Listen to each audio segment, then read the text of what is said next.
Hi everyone, Matthew DeSantis here with NYRA Bets, here with another Breeders' Cup Contender Spotlight video, and this one is on Bob Baffert's entry, Newgate. Make sure to stick around and see Newgate's chances in this year's Breeders' Cup Classic and how to use them in your vertical and horizontal wagers. Before we get to that, want to remind you to press that like and subscribe button here on the NYRA Bets YouTube channel. Subscribing is entirely free of cost, just notifies you when new videos drop on the channel, and we got a lot of Breeders' Cup content for you, so this is your best place to be.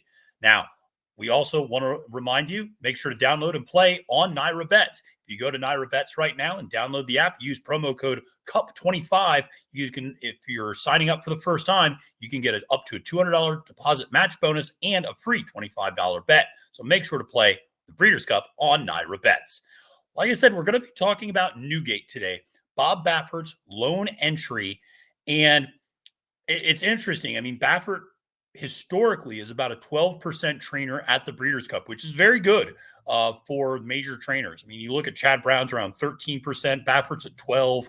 People like Bill Mott, Todd Pletcher, Steve Asmussen are about a 10. So he's right in that range of kind of upper end range of kind of their major trainers who bring a lot of horses, obviously, every year to the Breeders' Cup. He didn't have a lot of success at Del Mar in the last two times it was there, which is something that is a little bit more notable. And one of the things that Baffert has talked about, and not specifically with Newgate, but in general, he has talked about how some of his horses respond better at Santa Anita versus Del Mar.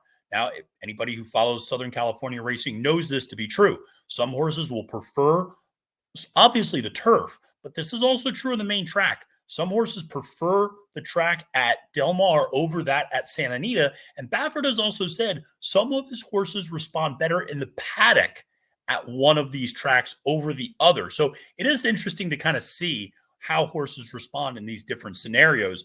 But Newgate's an interesting horse for Baffert. He's a horse that, I'll be honest, every once in a while, I forget that he's still running because he doesn't run very often. And then all of a sudden he runs. I'm like, oh yeah, Newgate's still running. You know, and he gets mixed up with New Grange for Phil D'Amato. A great deal, I feel like.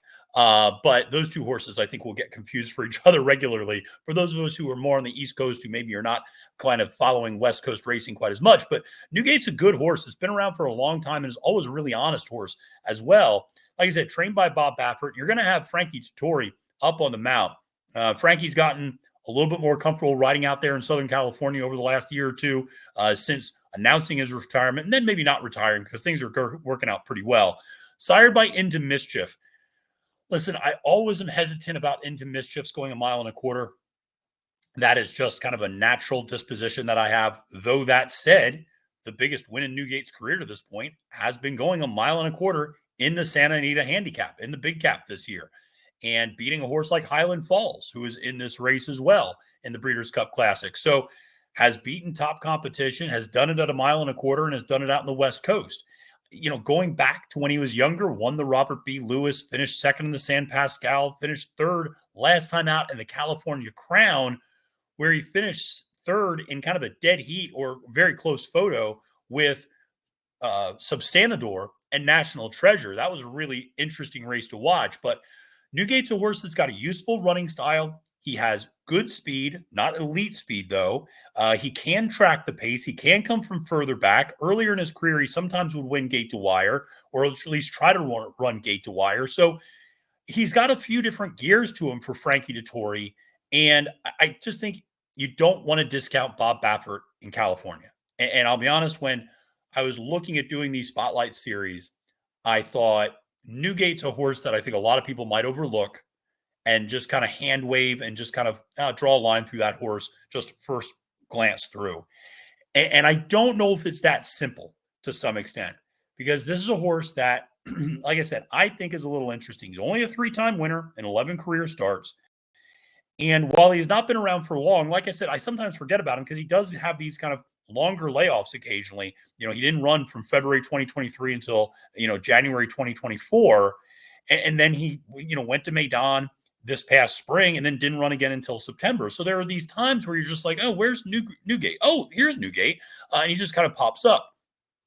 He's getting the blinkers put on. That's a plus move for Bob Baffert. That said, just about everything is a plus move for Bob Baffert. So maybe that's going to help him being a little bit more forwardly placed. You see the last couple of times out, sitting a little bit more of a mid-pack, even dare we say it, more of a closer's trip, sitting from well off the pace. Now, these are shorter fields a lot of times. California Crown is a 6-horse field. He was running fifth. In the Big Cap, it was a 7-horse field. He was sitting fifth. So, the sitting towards the back had Frankie Dettori aboard for that big victory in the handicap. And so we're going to watch that in a second. Went over to the Dubai World Cup and finished ninth that day. Listen, I'm always willing to draw a line through those efforts just in case horses don't like the surface, don't like the travel.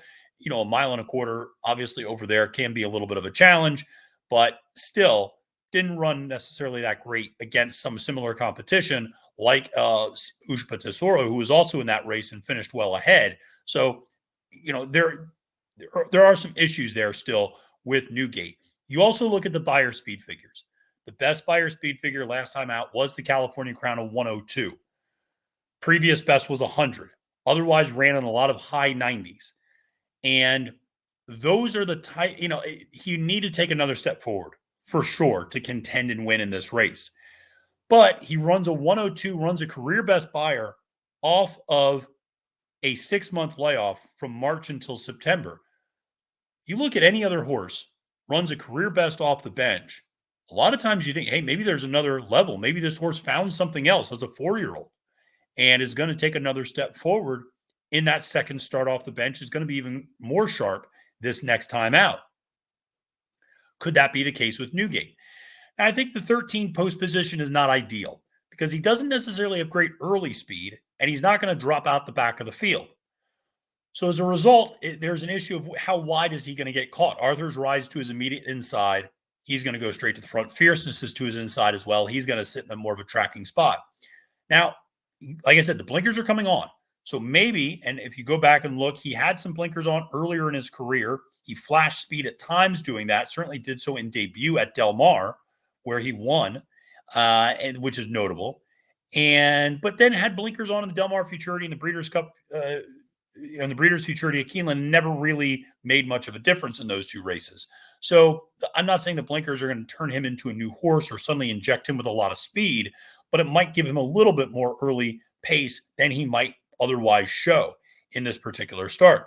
I want to show the Big Cap and I want to show the California Crown because I think if you're going to hit your star to a horse like Newgate or include him in your verticals, really is going to hinge on thinking that he can replicate and maybe improve upon those two efforts.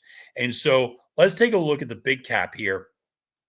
And he's your number 5 horse. And turning for home, he's still got a little bit of work to do. And remember, this is Santa Anita, where it's not always easy to make up a lot of ground. And yet he just keeps driving here. He's more of a grinder. That's one of the things. A lot of these Bob Baffert horses that come from off the pace, that's really their style. They're grinders. Of course, like Country Grammar, I always thought of was a little bit of a grinder. But here he is really battling down the stretch and gets the win. You see Highland Falls in that race finishing 4th. So that was going a mile and a quarter. The horse was getting stronger late, came from off the pace, was able to duel with another horse and get the job done with Frankie aboard. That was certainly a really strong effort there. Now, last time out in the California Crown, again, coming off of a 6-month layoff and going a mile and an eighth. And I just thought this race was interesting because at one point, and this might be why they put the blinkers, more so than injecting early pace. Because if you watch this race, Newgate is your number 1 horse, and he's a little bit of a price that day, but he's got the yellow cap on the outside. And at this point, you think, man, he's going to make a run and get past everybody. And he kind of flattens out a little bit. And he kind of decides I'd like to run with my friends rather than past my friends.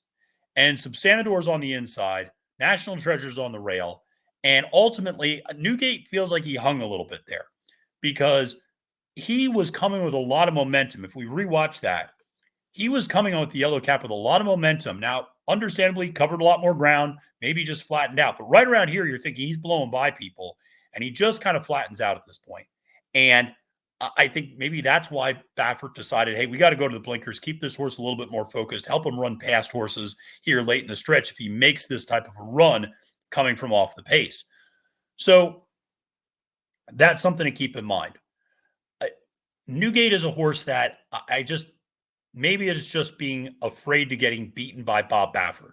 But I think he's a horse you at least have to take a second look at. Like I said, he's won at a mile and a quarter, which is absolutely a positive. He usually does not deal with big fields, though. That is one of the downsides of running out in California, is that he is often running against 5, 6, and 7 horse fields, sometimes even 4 horse fields, as he did when he won the Robert P. Lewis back in 2023. So this is a horse that, like I said, will have to adjust to running against more competition, could be hung pretty wide, could maybe get a little bit of a tougher trip. Like I said, Frankie's gotten to know Del Mar a little bit better over the last couple of years. And so maybe he's a little bit more comfortable out there than he was in the past. And that's something to maybe keep in mind as well. But like I said, Newgate is a horse that I'm probably not using on my horizontals, but I think he's a horse that is at least interesting to look at, maybe consider in your verticals.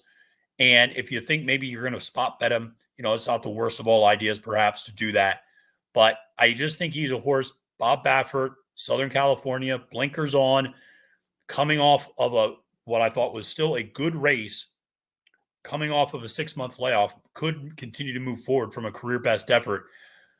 I think the negatives are the post position and the pedigree. I just don't love the into mischief going a mile and a quarter. And I think the post position is going to be to his disadvantage because he's got more of a mid-pack running style. And that means you're not going to be able to blitz anybody and cross over a lot of horses. And you're not going to be able to drop out the back and cross over and just be behind a lot of horses. And I just have a feeling he's going to get caught in the middle and he's going to be sitting 4 or 5 wide or something like that around both turns. That's going to be the issue that Frankie Dettori has got to navigate coming out of that very unlucky, potentially 13 post. Listen, really appreciate you tuning in to this episode of NYRA Bets, going over the Breeders' Cup Classic contenders, talking about Newgate a little bit here, and make sure to press that like and subscribe button before you sign off today. My name is Matthew DeSantis, wishing you a great and profitable day at the races, and reminding you, friends, it's now post time.